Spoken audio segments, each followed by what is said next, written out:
তোর বউ তো পালিয়েছে রে আদিব।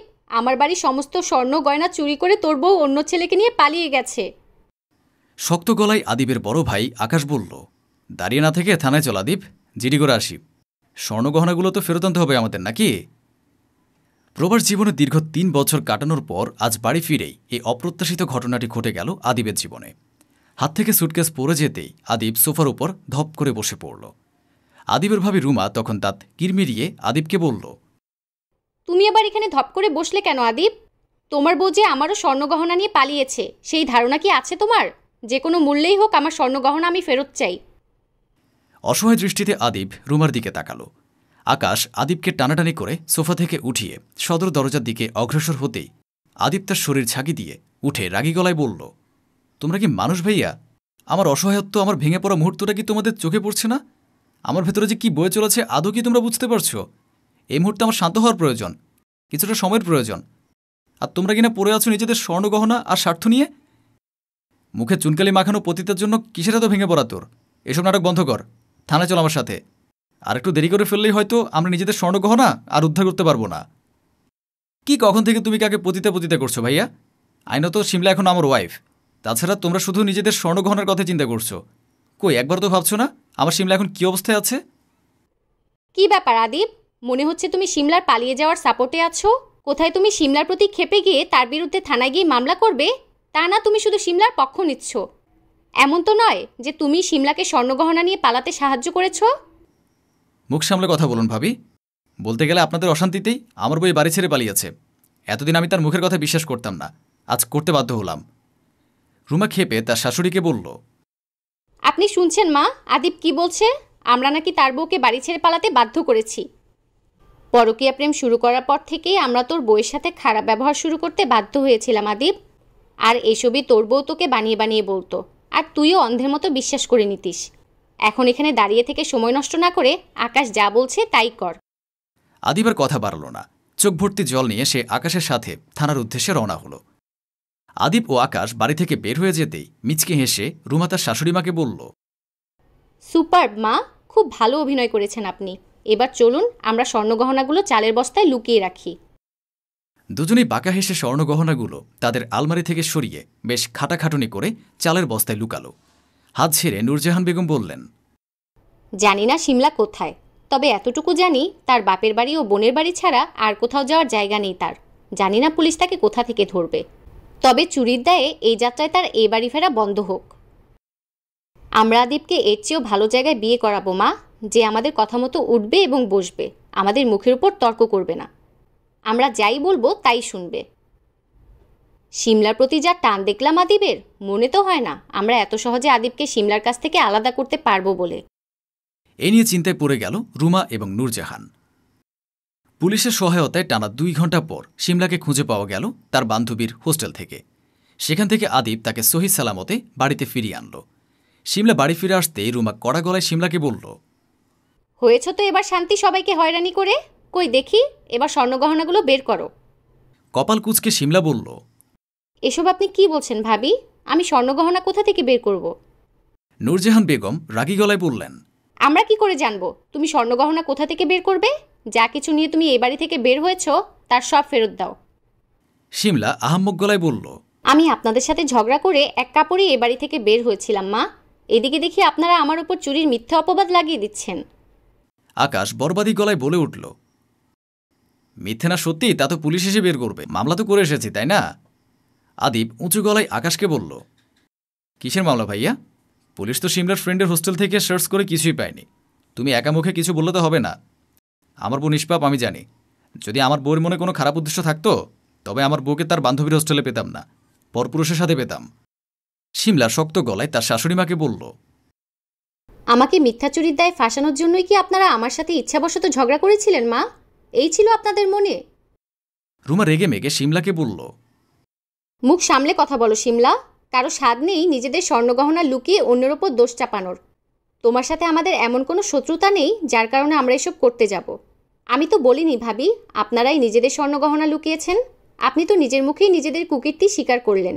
এবার এটাও বলে ফেলুন স্বর্ণগহনাগুলো কোথায় লুকিয়েছেন আপনারা। থতমত খেয়ে গেল রুমা।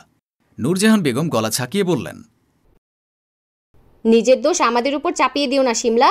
আমার ছেলে তোমার সাপোর্টে আছে বলে তুমি আমাদের উপর যা তা দোষ চাপাতে পারো না।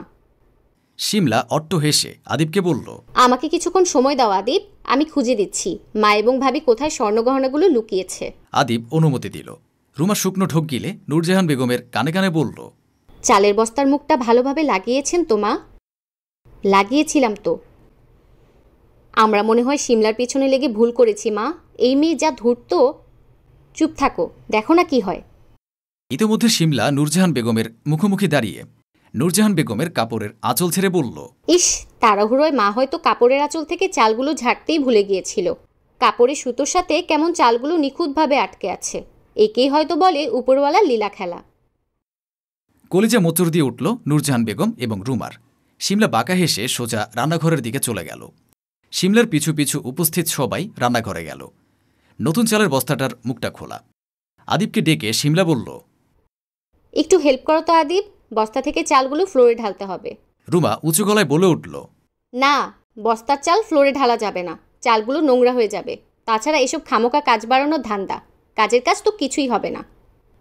এ নিয়ে আপনার চিন্তা করতে হবে না ভাবি, কাজ যেমন আমি বাড়াবো তেমনি আমিই কাজ গুছিয়ে দিব।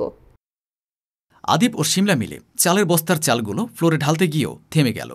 বস্তার ভেতরে হাতড়ে তারা গহনাগুলো খুঁজতে লাগল। আকাশ পেছন থেকে রুমাকে বলল, কাহিনী কি রুমা? তবে শিমলার ধারণা সঠিক? তোমরাই? চুপ করো তো, এমনিতেই টেনশনে মাথা ফেটে যাচ্ছে, আর তুমি আছো বেহুদা প্রশ্ন করা নিয়ে। চালের বস্তা পুরোটা খুঁজেও গহনাগুলো পাওয়া গেল না। নূরজাহান বেগম তখন চমকে উঠে রুমাকে বলল, কি ব্যাপার বৌমা, গহনাগুলো কোথায়? বাঁকা হেসে রুমা বলল, ম্যাজিক মা, দেখুন না কি হয়। শিমলার মন খারাপ হয়ে গেল। রুমা হেঁটে গিয়ে শিমলাকে বলল, কই পেলে স্বর্ণ গহনাগুলো? শিমলা নিরুত্তর দাঁড়িয়ে রইল। রুমা বলল, ভালোই ভালোই বলে দাও স্বর্ণ গহনাগুলো কোথায় রেখে এসেছো। দয়া করে আমাদের এত বড় ক্ষতি করো না তুমি। শিমলার মন খারাপ দেখে আদিব রুমাকে বলল, আমার শিমলা কখনো এমন কাজ করতে পারে না ভাবি। আপনাদের কোথাও ভুল হচ্ছে। যারই ভুল হয়ে থাক না কেন, প্রয়োজনে আমি আপনাদের স্বর্ণ গড়িয়ে দেব। তবু আপনারা চুপ থাকুন প্লিজ। বালাই ষাট, তুই কেন গড়িয়ে দিবি? যে চুরি করেছে তার বাপের বাড়ি থেকে গড়িয়ে দেবে। যদি তাও না পারে তবে ভালোই ভালোই আমাদের স্বর্ণ গহনাগুলো ফিরিয়ে দিক। শিমলা খেপে গিয়ে আদিবকে বলল, কথা বলতে যেহেতু জানো না, কথা বলতে যাও কেন? তোমার কথা মতো বোঝা গেল আমি তাদের স্বর্ণ গহনাগুলো চুরি করেছি। যা আমি করিনি তার ক্ষতিপূরণ তুমি অথবা আমার মা বাবা দিবে কেন? দেখো না আমি কিভাবে স্বর্ণ গহনাগুলো খুঁজে বের করি। শিমলা তখন মনে পড়ল সেদিনের কথা। কিছুদিন আগে শিমলা সকালের রুটি বানাতে গিয়ে আটার বয়ামে কিছু টাকা পেয়েছিল। পরবর্তীতে সে টাকাগুলো রুমাকে সরাতে দেখেছিল। রুমা ভেবেছিল শিমলা দেখেনি বা বোঝেনি কিছু। অনুমান করে শিমলা আজও আটার বয়ামে হাত দিতেই চমকে উঠল। রুমার খেলা শেষ হয়ে গেল। সবাই অবাক দৃষ্টিতে শিমলার হাতের দিকে তাকিয়ে রইল। এক এক করে শিমলা স্বর্ণ গহনাগুলো বের করে রুমার দিকে তাকিয়ে বলল, কি ভাবি, সেদিনের টাকার মতো স্বর্ণ গহনাগুলো বের হয়ে এলো তো? তবু হার না মানা গলায় রুমা বলল, তুমি লুকিয়েছ, তুমি তো খুঁজে বের করবে তাই না? এখানে এত খুশি হওয়ার কি আছে? অট্ট হেসে শিমলা বলল, এখানে লুকিয়ে আমার লাভটা কি হতো? তোমরা তো ঠিকই ধরে ফেলতে। যদি আমি বাইরে কোথাও লুকাতাম তাহলে আমার লাভ হতো। আদিব খরতর গলায় বলল, পুলিশ ডেকে আনছি আমি। সত্যিটা আবার পুলিশে বের করবে। রিমান্ডে নিয়ে যখন দুঘা দেবে তখন সত্যিটা ঠিকই বের হয়ে আসবে। ঘাবড়ে গেল রুমা ও নূরজাহান বেগম। আদিব পুলিশকে কল করার পূর্বে আকাশ নত গলায় আদিবকে বলল, বিষয়টার বাড়াস না আদিব, এখানে শেষ কর। আমাকে আর লজ্জায় ফেলিস না প্লিজ। তাহলে তোমার বউকে বলো সত্যটা স্বীকার করতে। রুমা খরখরে গলায় তার শাশুড়িকে বলল, কি ব্যাপার মা, আপনি চুপ করে আছেন কেন? সম্পূর্ণ দোষ কি আমার? আপনিও এবার মুখ খুলুন। নূরজাহান বেগম মাথা নুইয়ে বললেন, প্ল্যানটা আসলে আমারই ছিল আদিব। শিমলা কখনোই আমাদের কথা শুনতো না। তাকে দিয়ে এক্সট্রা কোনো কাজবাজ করানো যেত না। আমরা যা বলতাম সবসময় তার উল্টা করতো। তোর কাছে আমাদের নামে কান ভাঙাতো। তাই আমিও রুমা মিলে প্ল্যান করেছিলাম তাকে এই বাড়ি থেকে বের করার। আর সে কারণেই আমরা এই প্ল্যানটা করেছিলাম। অ্যাকচুয়ালি মা, আপনারা সবসময় চাইতেন আমাকে কাজের বুয়াদের মতো কাজ করাতে। আপনারা আরামে থাকবেন আর আমাকে দিয়ে বাড়ির সমস্ত কাজ করাবেন। আমাকে আপনাদের আঙুলের ইশারায় নাচাবেন। যখন দেখলেন এসব আমার দ্বারা হচ্ছে না, তখনই আপনারা আমার পেছনে লাগলেন। ভাবি যেমন আপনার ছেলের বউ, তেমনি আমিও তো আপনার ছেলের বউ মা। তবে আমাদের কেন আপনি দু চোখে দেখেন? আপনার এই দুচোখা স্বভাবের জন্যই আমরা যা যা একে অপরের শত্রু। আপনি ঠিক থাকলে আজ এই দিন দেখতে হতো না মা, কেউ কারো পেছনে লাগতো না, পুলিশ অবধি কোনো ঘটনা যেত না। নূরজাহান ও রুমা দুজনেই দুজনের ভুল বুঝতে পারল। তারা দুজন শিমলা এবং আদিবের কাছে ক্ষমা চাইলেও আদিব তাদের ক্ষমা করল না। আদিব তার মাকে বলল, আমি তোমাকে এবং ভাবিকে কখনোই মন থেকে ক্ষমা করতে পারবো না। তোমরা দুজন মিলে আমাকে যে মানসিক টেনশন দিয়েছ, আমার বউকে দুর্নাম করতে চেয়েছ, তা আমি এই জীবদ্দশায় ভুলতে পারবো না। তোমরা সবসময় আমার ঘৃণার পাত্র হয়েই থাকবে, আর এটাই তোমাদের শাস্তি। আদিব তার মা এবং ভাবিকে ভরসা করতে পারল না। একসাথে থাকলে এমন অশান্তি চলতেই থাকবে। ভেবেচিন্তে আদিব তার সংসার আলাদা করে নিল।